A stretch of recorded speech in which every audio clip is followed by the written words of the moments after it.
Hey everyone, in this video I'll be showing you how to solve the error.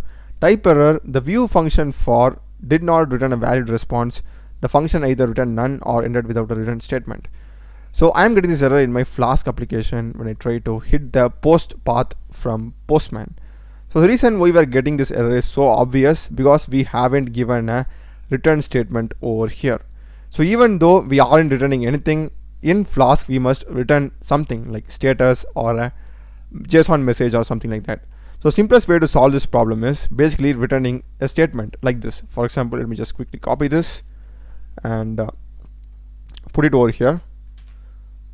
So it's going to be return, and you need to import this JSONify from Flask, import from Flask, and inside that you can just have a JSON like this, message saying something like this, posted something like this, and you need to put a comma as well. You need to pass the status, which is 200 refers successful.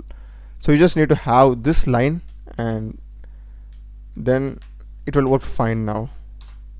And if I hit it, here you can see this time I'm getting the message, the exact same message that I have given over here.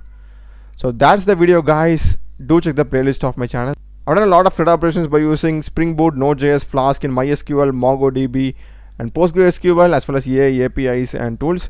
Subscribe me. Thanks for watching.